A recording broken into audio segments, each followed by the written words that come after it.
Assalamualaikum warahmatullahi wabarakatuh. Selamat pagi anak-anak, bagaimana kabarnya? Semoga kalian dalam keadaan yang sehat, dalam keadaan yang selalu berbahagia. Oke, untuk kali ini kita akan kembali mereview pelajaran kemarin, materi bernyanyi dua suara atau lebih. Nanti anak-anak bisa mengidentifikasi. Oke, sebelum kita mulai pelajarannya, marilah kita berdoa menurut agama dan keyakinan masing-masing. Semoga nanti ilmu yang akan kita pelajari akan dapat bermanfaat dan dapat mudah diterima oleh anak-anak. Oke, berdoa mulai. Selesai. Oke, langsung saja masuk ke materi.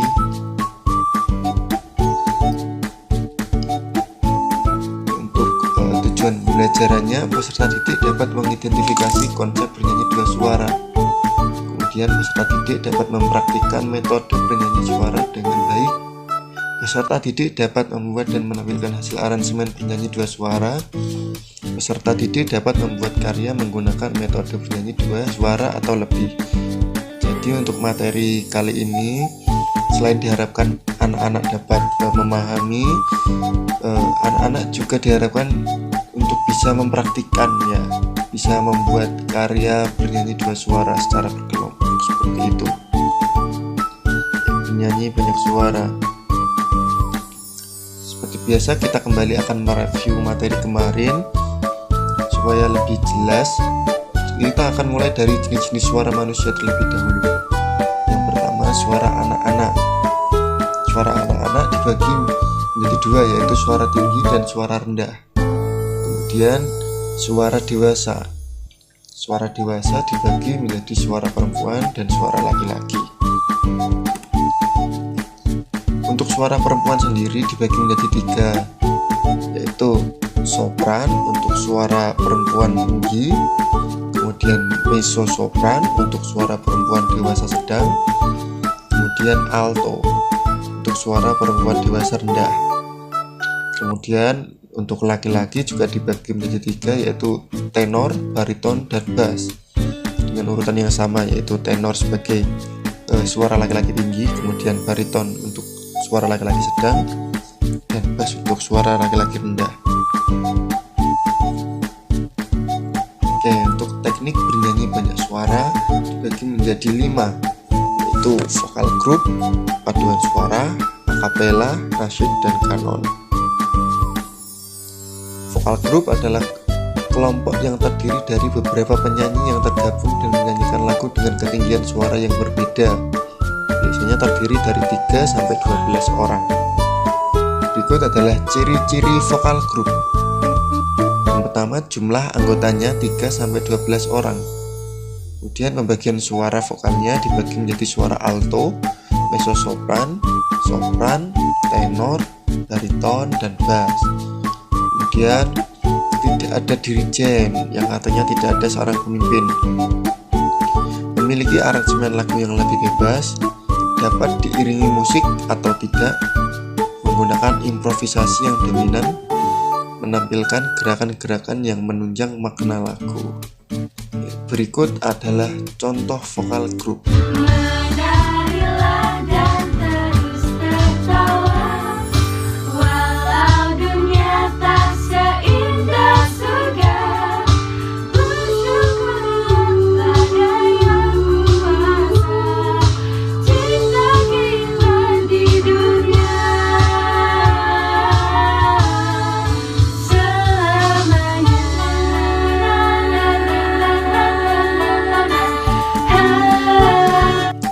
Selanjutnya, paduan suara.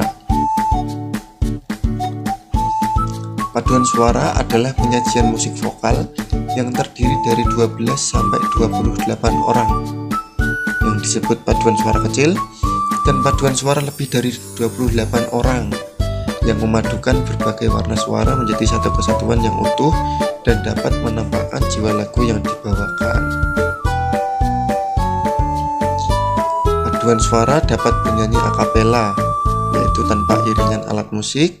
Dapat juga bernyanyi dengan diiringi alat musik apa saja, baik itu tunggal maupun diiringi alat musik penuh atau orkestra.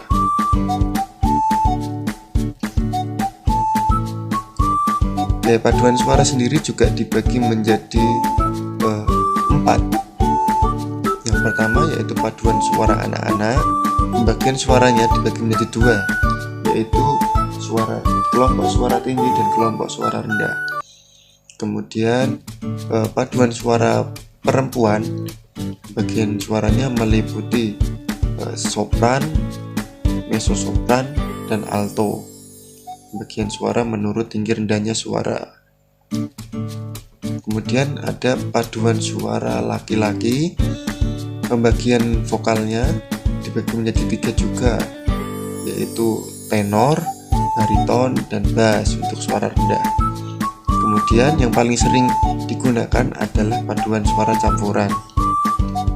Untuk paduan suara campuran, pembagian suaranya diambil dari suara tinggi wanita, suara rendah wanita, suara tinggi pria, dan suara rendah pria, yaitu sopran, alto, tenor, dan bass.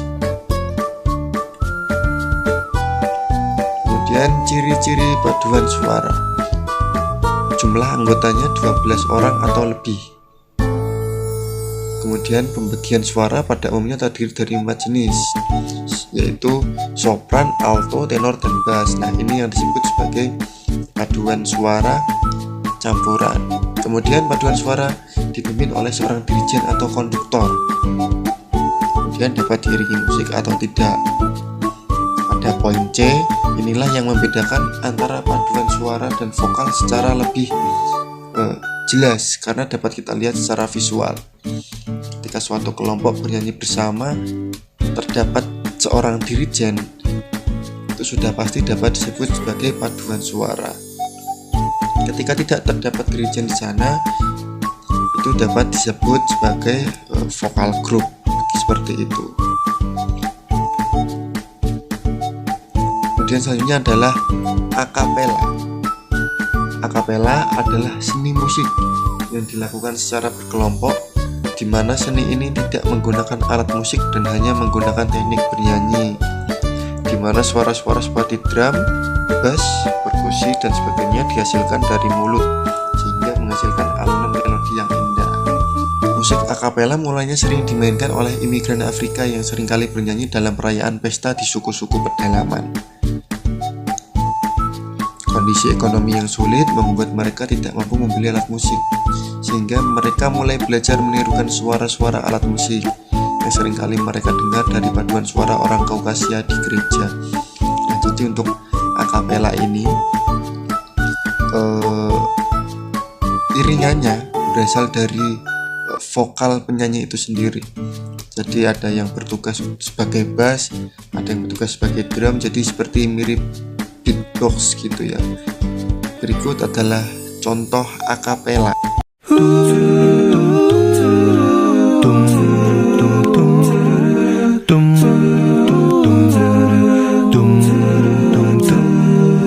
Pagiku cerahku, matahari bersinar, ku gendong tas merahku di pundak. Selamat pagi semua, menantikan dirimu di depan kelas, menantikan kami. Kemudian nasyid. Nasyid berasal dari bahasa Arab, yaitu ansyada atau yunshidu, yang artinya bersenandung. Pengertian senandung dalam hal ini adalah syair-syair keagamaan dengan pesan-pesan atau nasihat Islami yang kuat. Pada awal kemunculannya, nasyid dibawakan dalam bentuk akapela dengan syair-syair asli berbahasa Arab. Nah, pada awalnya musik nasyid sama seperti akapela pada konsepnya, jadi diiringi oleh musik vokal itu sendiri, akan tetapi menggunakan tema-tema yang keagamaan. Namun akhirnya berkembang dengan adanya nasyid berbahasa Indonesia dan dengan tema yang semakin luas. Nah, dan sekarang juga mulai diiringi alat musik perkusi atau ataupun musik apa saja seperti kendang dan sebagainya. Di Indonesia khususnya nasyid dapat disajikan dalam berbagai style atau gaya penyampaian. Jagalah hati, jangan kau tadai. Jagalah hati, cahaya ilahi. Bulan-bulan yang dingin, semangat selalu. Pasti hari-hari membina hatiku. Selalu campur, akan dikubur dengan Allah yang jauh. Kemudian kanon. Lagu kanon adalah lagu yang dinyanyikan oleh dua atau lebih kelompok penyanyi, dinyanyikan dengan melodi saling kejar-mengejar. Gundul-gundul pacul-cul kelelengan, genggi-wangan, gembelengan, waktu lima sekane tadi saratan, waktu lima sekane tadi saratan, gundul-gundul pacul-cul. Kemudian latihan vokal. Agar mutu suara kita baik, diperlukan latihan oleh vokal dan menerapkan pernapasan diafragma. Pernapasan adalah usaha untuk menghirup udara sebanyak-banyaknya, kemudian disimpan dan dikeluarkan sedikit demi sedikit sesuai dengan keperluan. Kemudian berlatih mengucapkan semua huruf vokal dan konsonan. Berikut adalah istilah-istilah dalam vokal. Yang pertama yaitu phrasering atau pemanggalan kata. Phrasering ini digunakan untuk memperdalam makna lagu. Jadi pemanggalan katanya tepat sehingga tidak terjadi kesalahpahaman makna. Contohnya seperti lagu Gundul-Gundul Pacul ya. Gundul-gundul pacul-cul gembelengan. Jadi ketika pada kata gundul-gundul pacul-cul, kalian boleh mengambil nafas di situ. Gundul-gundul pacul-cul gembelengan. Nah, saya akan berikan contoh yang salah seperti ini. Gundul-gundul pacul-cul gembelengan. Seperti itu tidak boleh. Interval. Untuk interval adalah jarak antar nada. Saya berikan contoh misalkan dari do ke re, intervalnya yaitu 1. Kemudian re ke mi, intervalnya juga 1. Mi ke fa, intervalnya setengah. Fa ke sol, intervalnya 1. Sol ke la, intervalnya 1. La ke si, intervalnya 1. Kemudian si ke do, intervalnya setengah. Kemudian akor. Akor adalah gabungan 3 nada atau lebih yang enak didengar. Misalnya akor C. Akor C terdiri dari 3 nada yaitu C, E, dan G. Dan misalnya akor D mayor ya. D mayor terdiri dari D, kemudian fis, kemudian A. Gitu. Oke, untuk progresi akor. Progresi akor adalah pergerakan akor.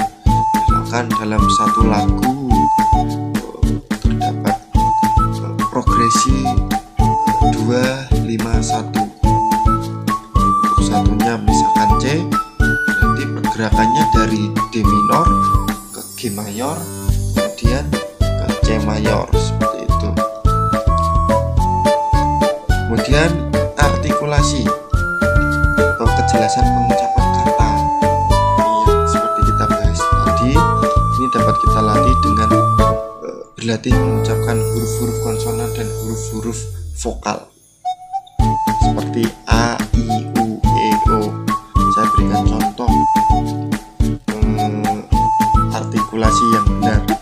Kita berikan contoh lagu Gundul-Gundul Pacul lagi. Gundul-gundul pacul-cul. Nah, itu artikulasinya benar. Lalu bagaimana artikulasinya yang salah? Artikulasi yang salah seperti ini. Gundul-gundul pacul-cul. Jadi jadi mulutnya tidak dibuka sehingga tidak memberikan kejelasan dalam mengucapkan katanya.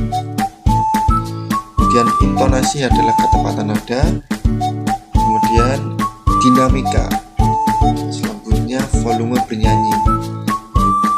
Istilah-istilah ini, phrasing, interval, akor, artikulasi, intonasi, dinamika, dapat anak-anak manfaatkan untuk membuat karya bernyanyi dua suara.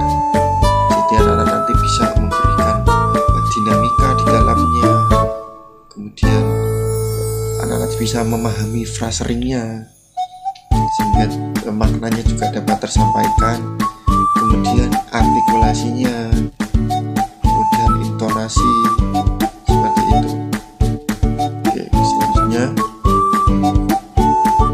untuk latihan vokal, nyanyikan beberapa melodi berikut ini dimulai dengan nada dasar C, kemudian pindah ke D mayor dan seterusnya. Nah, ini yang tadi juga termasuk interval, jadi do ke re 1 dan seterusnya. Jadi anak untuk berlatih bisa menggunakan interval ini, yaitu do re mi fa sol la si do. Anak-anak bisa mulai dari nada paling bawah dulu, do re mi fa sol la si do, kemudian naik satu nada dan seterusnya. Ini juga dapat digunakan untuk pemanasan vokal. Yang pertama pada gambar yaitu humming, proses humming. Jadi anak-anak membacanya dengan bergumam. Contohnya seperti ini.